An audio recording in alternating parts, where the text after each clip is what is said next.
On today's episode, I'm joined by JD Young of Locked On Sharks to talk about tonight's matchup between the Dallas Stars and the San Jose Sharks. We talk a little bit about the state of the San Jose franchise, Erik Karlsson, what the team might do at the trade deadline, etc. We also talk a little bit about Pete DeBoer and his time in San Jose, and as opposed to where he is now with the Stars, and just talk in general about what these teams might be pursuing as the season goes on. San Jose looking towards the future in the draft, the Stars looking to win now. We'll talk about all of this and more on today's episode of Locked On Stars. Your Locked On Stars, your daily podcast on the Dallas Stars. Part of the Locked On Podcast Network. Your team every day.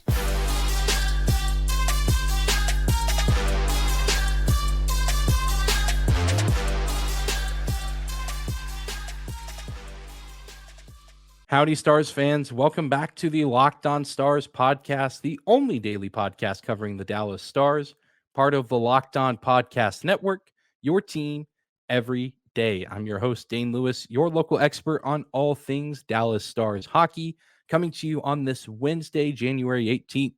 And whether this is your first time here or you are a recurring listener, thank you for stopping by and making Locked On Stars your first listen of the day. If you're watching on YouTube, be sure to hit that subscribe button and hit the follow button if you're listening on your favorite podcasting platform. And if you're listening on Apple or Spotify and you feel so inclined, leave us a 5-star rating or review. Helps us out a ton and gives us an opportunity to reach new audiences, people looking for daily Dallas Stars content.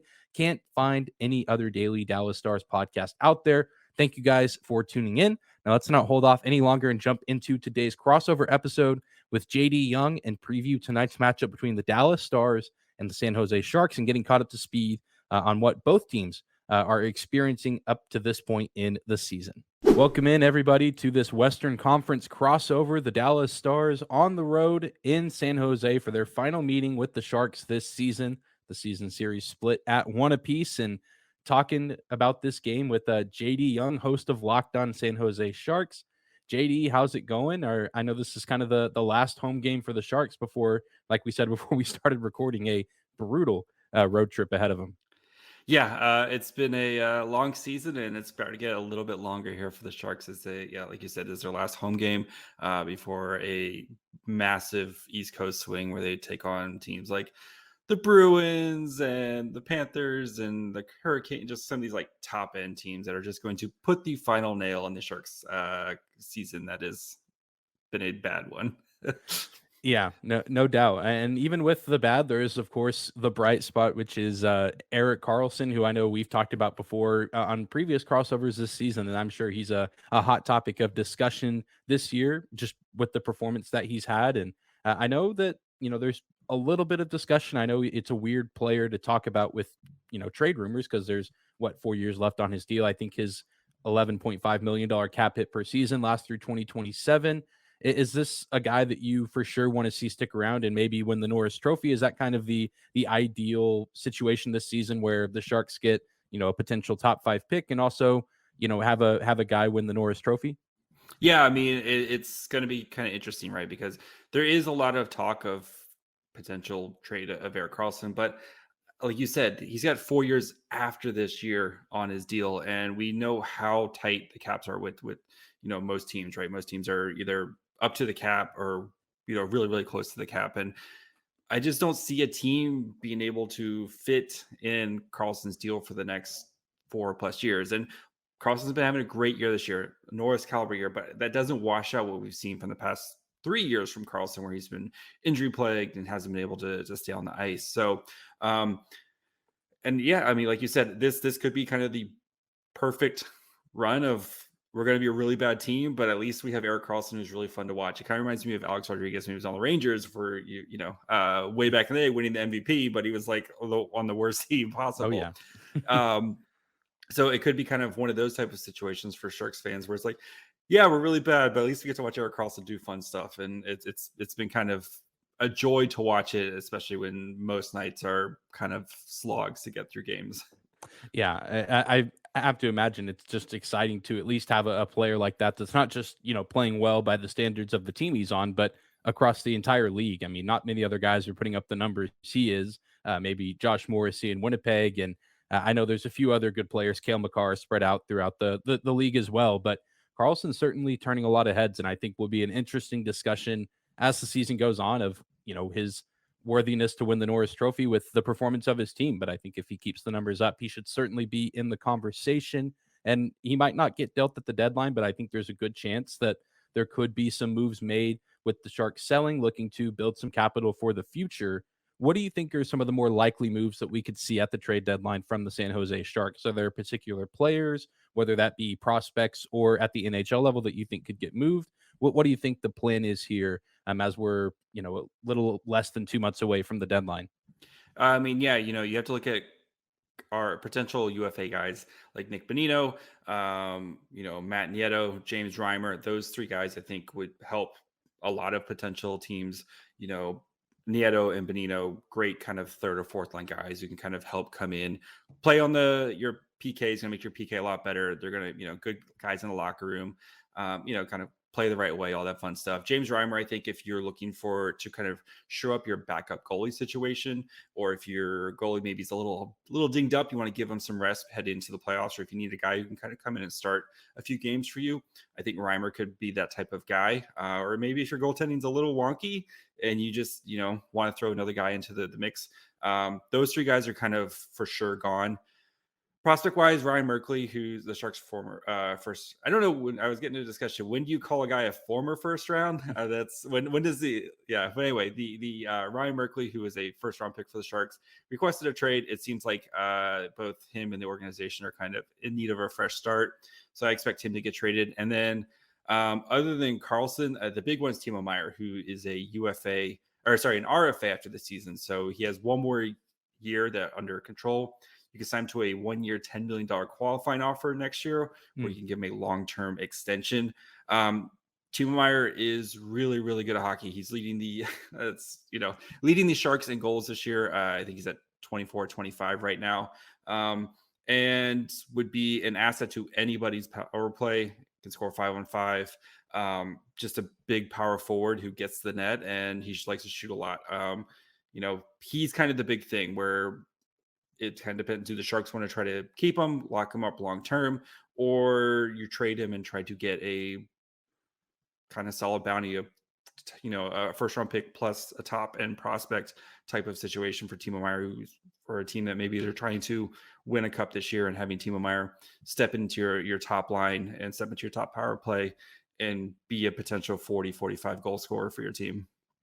Yeah, that could be a huge ad for several different teams around the league, including I think even the Dallas Stars. They're going to be hunting a top 6 forward, I imagine, at the deadline, and I know we'll dive into that a little bit later. But as far as this year's upcoming draft, I know that it's a good ways away, but it could potentially be very prosperous for the Sharks and their organization. It's not a great year as far as the win column, but it could lead to a bright future. And of course, the golden prize is Connor Bedard. We all saw what he did at the World Juniors. We've seen what he's been doing in junior hockey just in general. And I mean, there is, of course, a chance that another team gets him, and maybe not San Jose, although I think Tankathon had the Sharks at 5 as of right now, a pretty decent odds to get the first overall pick. But in your eyes, if it's not Connor Bedard, who's another prospect in this draft that you would enjoy seeing on this team? Because there's plenty of other really good names, whether it's Adam Fantilli, Leo Carlsson, another guy whose last name is Carlson, I've seen thrown out there. I mean, there's plenty of good names to choose from. So if not Connor Bedard, who's another guy that you wouldn't mind seeing in a Shark sweater for several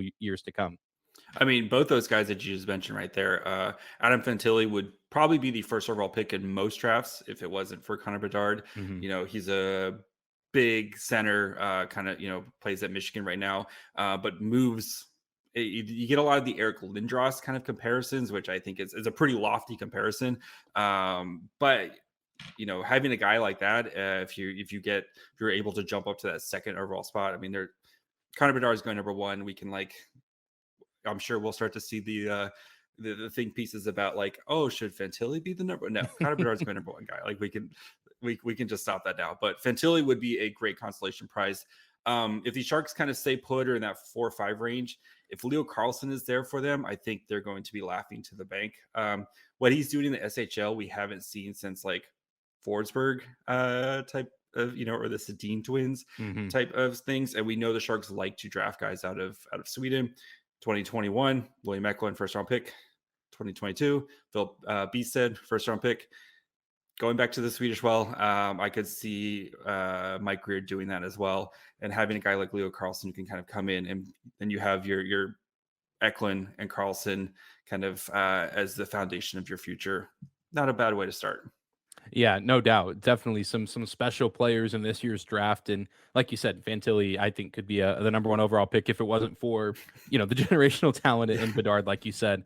So certainly not some bad options, even if you don't get the first overall pick. And got one more question for you, and this one a little bit more centered on the past. It's just some thoughts that I've had over the past few weeks in this season with obviously Pete DeBoer taking over in Dallas. Mhm. This road trip features that the Stars are on. It featured two of his former teams. They just played in Vegas on Monday. They have San Jose here on Wednesday night.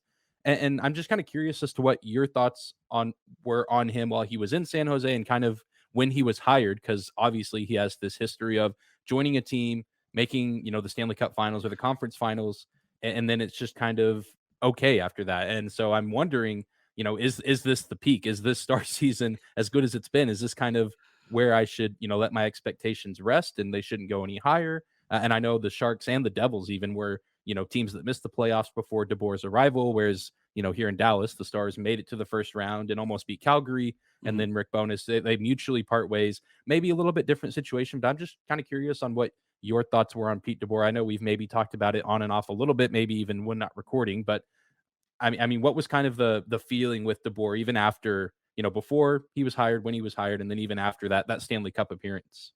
I mean, yeah, when he came in, and he brought a team that was kind of underperforming and helped turn around. Granted that the Sharks did some good work in free agency that year. They signed guys like Joel Ward, kind of come in and help solidify that bottom six.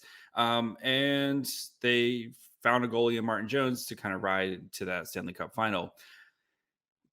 And things were great, especially when you have a very loaded kind of veteran team that the Sharks had during that time. You had, looking back, you had guys like Joe Thornton, Patrick Marleau, Joe Pavelski, Logan Couture, Brent Burns. You had like a ton of guys. I mean, I just listed off several Hall of Fame caliber guys in that.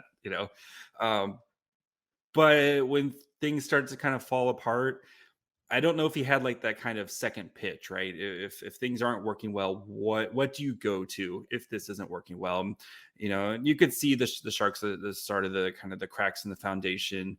After that Stanley Cup run, some of these guys getting older. When you're spending a lot of draft picks, they're not drafting high because you're trying to win a cup. Your prospect pool isn't as deep as it would expect.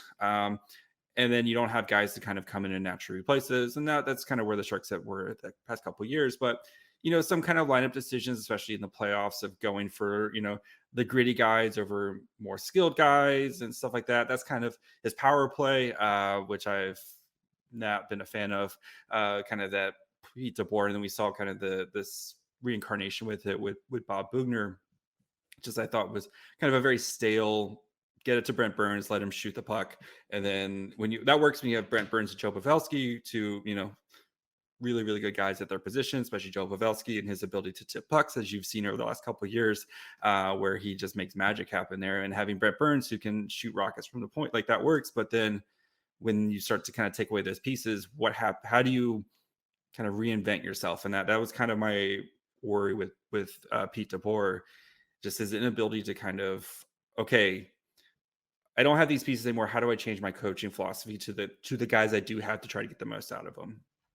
Yeah, it's always interesting just to hear other perspectives on a coach who's been around the league a little bit, and I think Mhm. gained some respect, but also hasn't quite reached the pinnacle of the sport just yet. Although he's gotten very close, and people in Dallas, including myself, really like him so far, and hopefully things will work out for him in the end, whether that's this season or a few years down the line. Joe Pavelski re-signed a deal to come back for at least one more season, so I trust his judgment of he thinks the organization's in a good place, and he obviously wants to win a Stanley Cup before retirement as well. So you would think things are trending in the right direction, but only time will tell. But we'll continue on with today's Western Conference crossover, Locked On Stars, Locked On Sharks. But first, I want to say thank you to one of our sponsors, BetOnline. BetOnline.net is your number one source for sports betting info, stats, news, and analysis. You can get the latest odds and trends for every professional and amateur league out there, from NFL playoffs to basketball and the NHL. They've got it all at betonline.net. Sharks and Stars, not the only matchup between these two cities or these two regions of the country this week. The 49ers hosting the Dallas Cowboys in the NFL playoffs.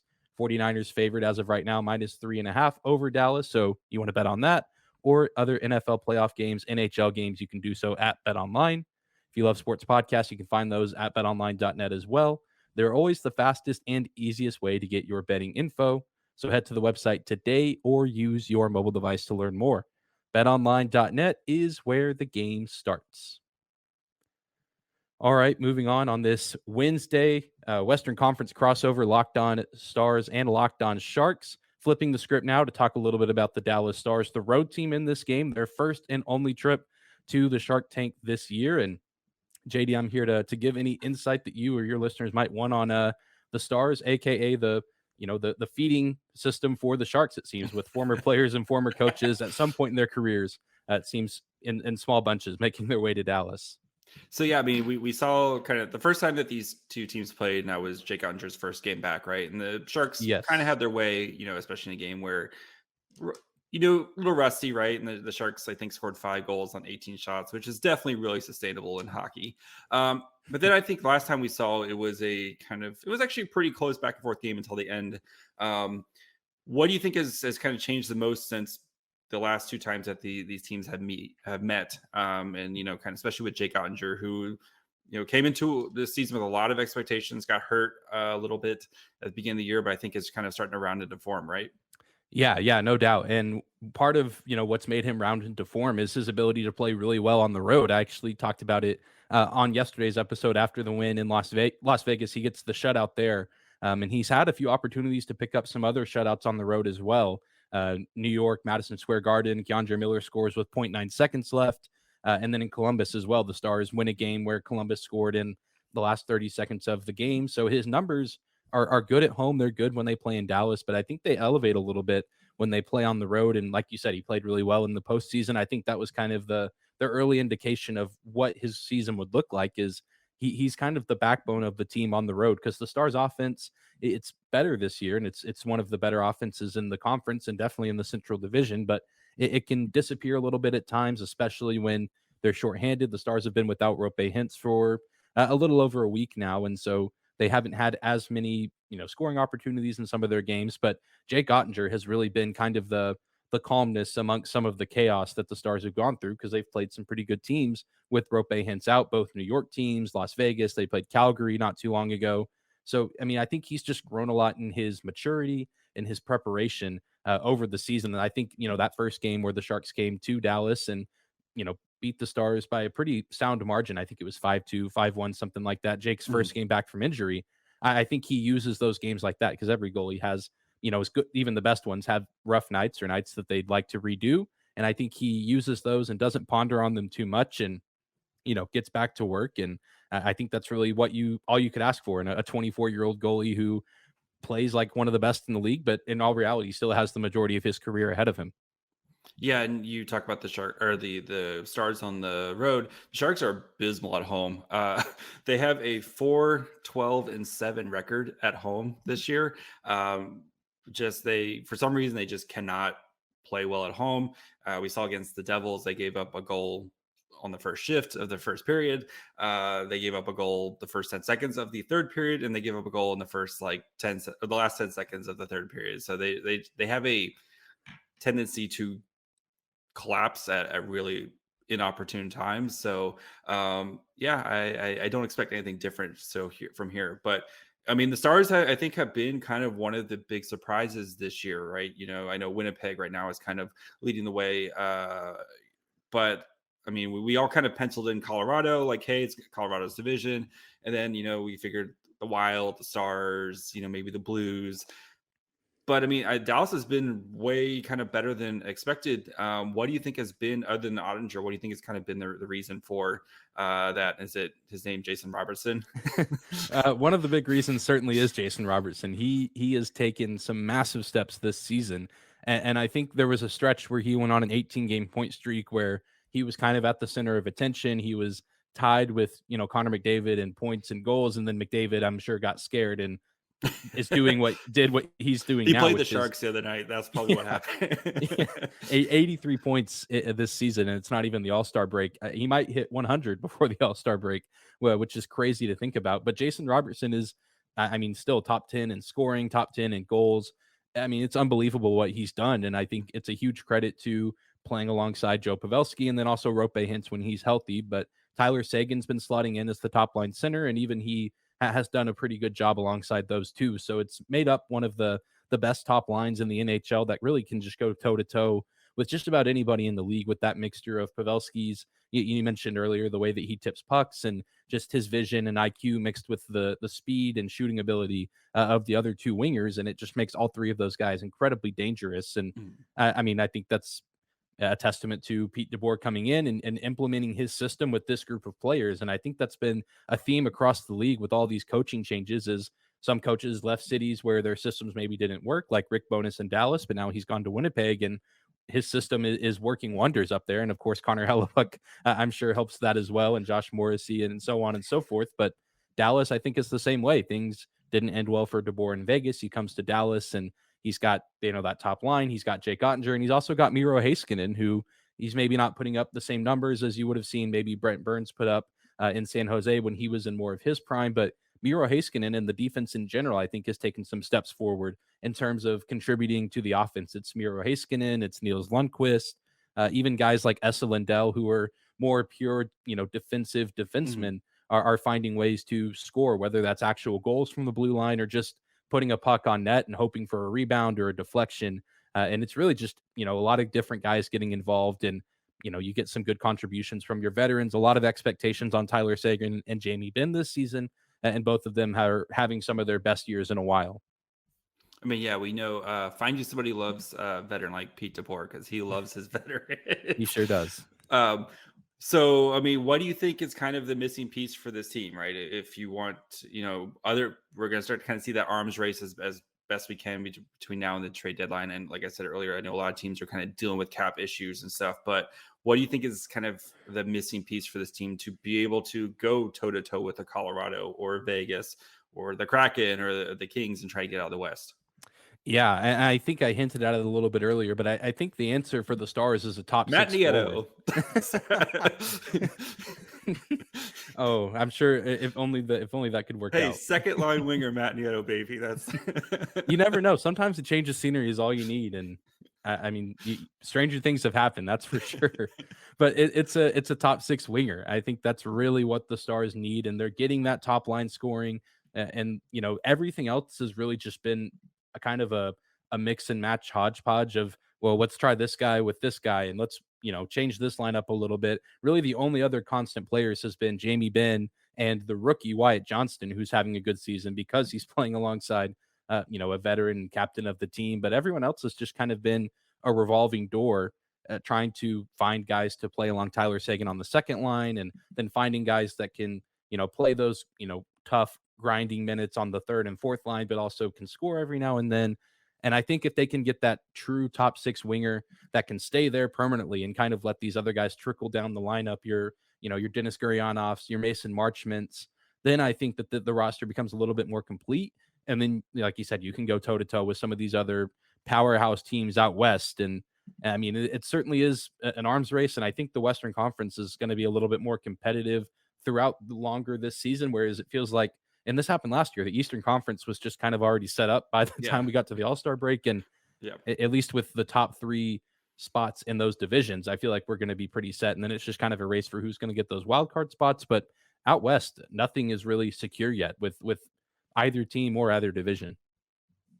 Yeah, I mean, I agree with you there, where it's just like, because I think there's just been a lot more kind of teams that we didn't expect, right? You look at like I mentioned, like the Kraken, who are, I thought they were kind of on their way, and I liked them adding Matty Beniers and Shane Wright this year in the draft, and you thought like, okay, like you have a foundation, but they're like competitive and they can score on you, and they can score on you in bunches.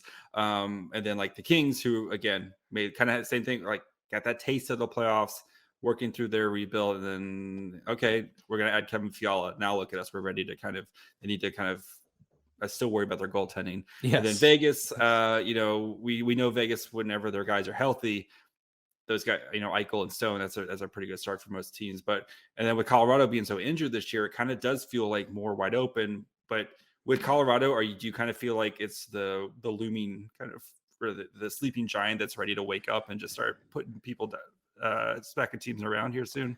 Yeah. That's kind of my thought. And I think if you ask the other people that cover the Central Division and their teams, that's kind of where everyone's at, is take advantage now and try to get your points racked up and get as many wins as you can. Because when that team's 100%, I just don't see why they can't be the same threat that they were in the playoffs last year. Like, that you lose, Andre Burakovsky, you lose Nazem Kadri, but all the really, really good players are still there. And I've been saying for a while now that they're one of those teams that they might not be the highest seeded team in the postseason, but you don't want to get that matchup. And I know the Stars definitely don't want that matchup. I think they'd much rather get, a matchup either within their own division of Minnesota, Winnipeg, or, one of the Alberta teams that's kind of sitting on the fringe of wild card spot right now. I think I'd take and even then, you don't necessarily, I don't think, want Edmonton either, because then you have to go up against Connor McDavid. So I think the Stars would prefer that, Colorado either stays the same and maybe Nashville or St. Louis sneaks in, or you stick with a fringe playoff team from the Pacific as well. So as long as it's not Colorado, I think Dallas has a good chance in the postseason. Yeah, you just want to hold off on playing Colorado as long as you possibly can, because you expect them to get healthy hopefully get healthy, or maybe not hopefully get healthy. Well, I mean, I want to watch good hockey, so you do want to see those guys to as someone who doesn't have a horse in the race, you do want to see those guys get healthy and kind of everybody playing at their full capacity. That was kind of what sucked about last year when they played the Preds and UC Saros got hurt, and it's just like, oh well, there goes that for at least like UC Saros might be able to steal a game or two from them. Yeah. All right, so if you are GM Dane Lewis, I know you're trying to add a top six winger. Where else, maybe kind of some fringe moves, are you trying to, smaller pieces, not those big splashy ones, but maybe a smaller piece to try to kind of add to the Stars team? Yeah, you could go, I think, defenseman and find a route there, like a bottom pairing guy. I think the defensive core is fine overall.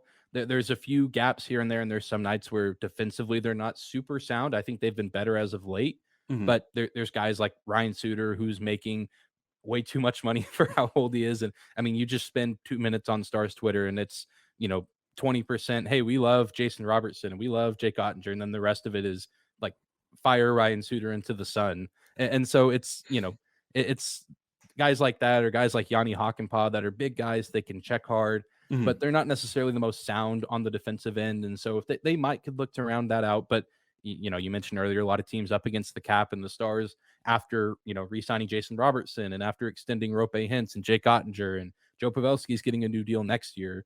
They just don't have a ton of money lying around, but I think they have some pieces down at the AHL level that they might can move. Anton Hudobin's been down there all season, kind of rehabbing. He got injured last year, but he has I think like a $3.3 million cap hit against the team. So the Stars could look to move him and send him off to a team looking for, goaltending support, similar to, what James Reimer could do, and some prospects as well. There's some guys that I think that you don't want to move on from, like Logan Stankoven. He's very good. Yeah, he's so good. Like, if Connor Bedard's not in that World Juniors, he's probably like the guy that everyone's talking about. But again, it's Connor Bedard. So what are you going to do? But I mean, it's not just him. There's Jordan Kyrie's brother, Christian Kyrie, who's a defenseman playing junior hockey right now. He's second round pick from the 2022 draft. Lian Bichelle, first round pick, playing in Sweden.